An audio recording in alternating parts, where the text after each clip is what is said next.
bulshooyinka ku dhaqan xaafadda Soomaalida ee magaalada Cape Town ee dalkani Koonfur Afrika ayaa ka qayb qaadanayay kulankani loogu magac daray isdhexgal bulsho waxaana qayb ka ahaa dhalinyaro iyo caruur Soomaaliyeed oo ku ciyaarayay jidadka loogu talagalay in lagu ciyaaro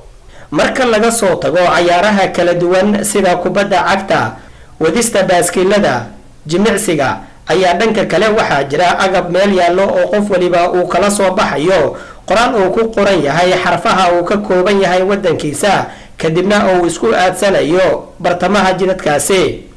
qaar ka mid ah dhalinyarada iyo caruurta Soomaaliyeed ayaa farxadooda la wadaagay TV-ga Universal oo goobjoog ahaa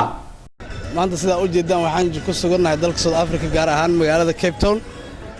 xaflad gaar oo ah bulshada oo la yiraahdo isdhexgalka bulshada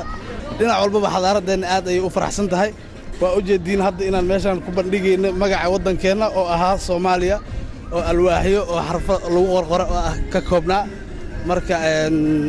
aad ayaan u faraxsanahay dareenkeena lama soo koobi karo inta ku dhashtay waxa jooga Open Street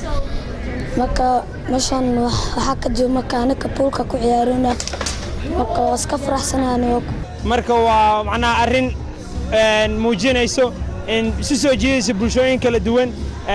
dadka Soomaalida ana ay laba uga faa'iideysan karaan oo ay dhaqankooda soo bandhigaan dadkana ay dacwada gaarsiiyaan labadaas oo laba fiican ah marka saas laajligeed ayaan maanta u soo xirtay dharka dhaqanka si aan u tuso dhaqankayga iyo calankayga soo weegaa dadka yoga kale wadanka ku nool.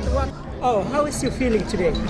I feel great to be here and I just hope that I can come here every time. Today I feel nice and I love this day.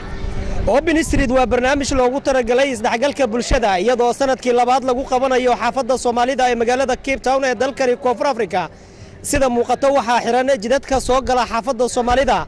iyadoo halkaasi ay si weyn ugu ciyaarayaan caruurta iyo dadka waaweyn Xasan Kaafi Maxamed Shire telefishinka caalamiga Universal Cape Town.